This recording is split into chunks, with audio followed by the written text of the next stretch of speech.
Assalamualaikum warahmatullahi wabarakatuh. Jumpa lagi dan apa kabar semuanya? Salam hangat, jabat erat. Kali ini saya ingin membahas mengenai langkah yang akan segera kita ambil atau kita jalani, yaitu setelah adanya keputusan pemerintah untuk melaksanakan PSBB. Oke? Pembatasan sosial berskala besar. Kita udah tahu semua detailnya, saya nggak usah bahas di sini, bukan areanya saya. Kita udah tahu juga kenapa hal itu dilakukan. Yes, it's about the SARS-CoV-2, ya, virus yang penyebab penyakit COVID-19. Oke, nah semuanya ini dilakukan bukan kesemena-menaan, bukan kesewenang-wenangan, tetapi justru karena pemerintah care melihat perkembangan yang ada dan kemudian harus ada tindakan. Tidak mungkin kalau umpamanya semuanya kembali normal kemudian pemerintah menerapkan hal yang kayak gini, nggak mungkin. Pasti hal yang sifatnya dilakukan secara darurat karena memang hal itu yang paling ideal untuk dilakukan. Semua itu dengan pertimbangan, oke? So we do not debate about it, oke?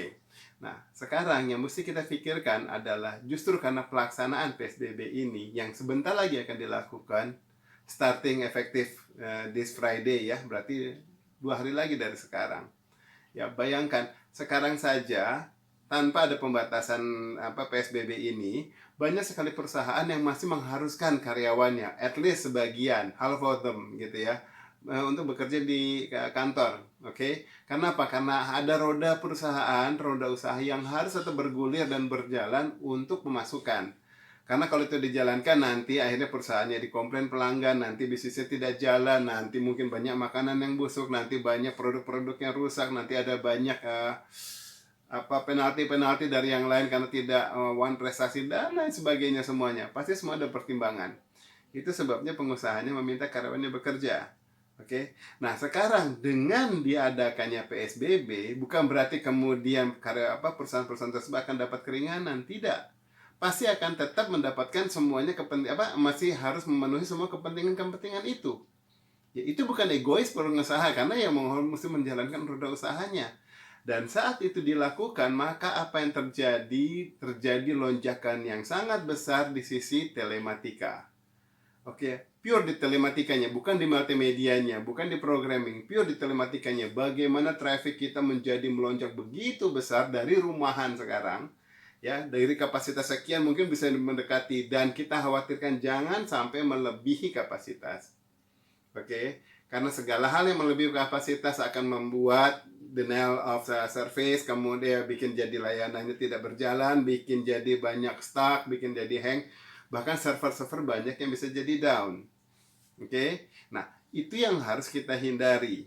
Oke, paling dasar misalnya kayak di WhatsApp semua dipakai, pengusaha pakai WhatsApp, bisnismen, kemudian antar pengusaha juga pakai WhatsApp, bahkan kita interaksi sosial juga masyarakat pakai WhatsApp. Bayangkan dengan begitu banyaknya dokumen kita kirimkan, video ya, tagaf, teks, animasi, grafik, audio, video, semuanya berganti-ganti kita kirimkan.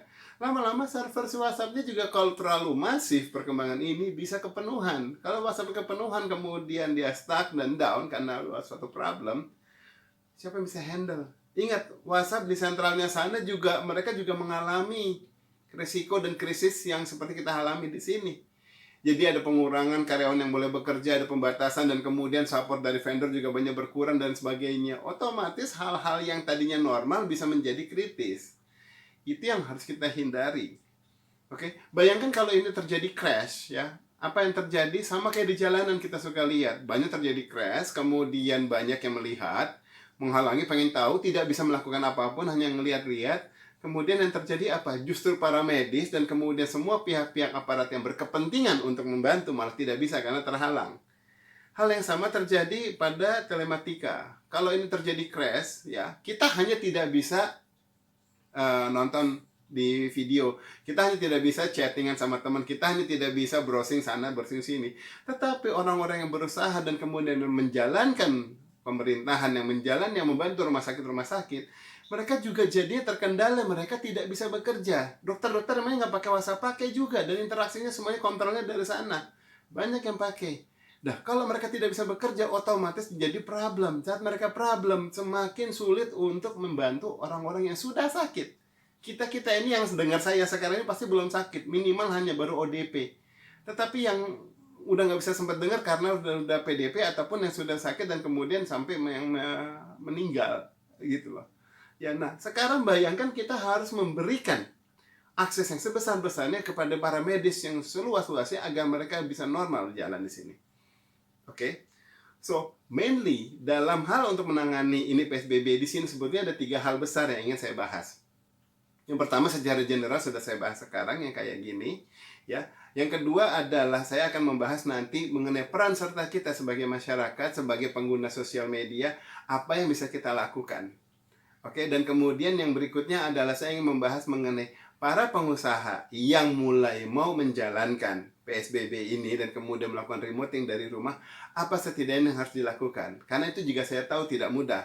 Ya, banyak kendala-kendala, banyak hal-hal yang justru kalau diabaikan justru akan menanti mengakibatkan problem yang lebih besar bagi perusahaan tersebut. Kemudian yang terakhir tentu saya ada memberikan usulan-usulan kepada pemerintah. Seperti biasa, masukan-masukan ini tujuannya adalah setidaknya mampu meningkatkan kehidupan bertelematika di Indonesia. Area saya, wajar saya membahas di situ ya. Semoga usulannya bisa diterima. Ini kemudian buat masyarakat, buat perusahaan-perusahaan, dan kemudian kepada pemerintah, ini juga semuanya sebatas usul, sebatas pengalaman saya. Mau diteruskan, mau diterima, enggak ya nggak apa-apa, gitu loh. Ya, nah, point is adalah kalau kita bersinergi semua kalangan tadi yang saya utarakan, setidaknya saya ataupun kita usulan ini tidak akan meringankan COVID-nya, penyakitnya itu enggak. Kita tidak akan menghilangkan si virusnya itu tidak, tetapi kita menghindari terjadinya hal yang lebih parah. Which is apa?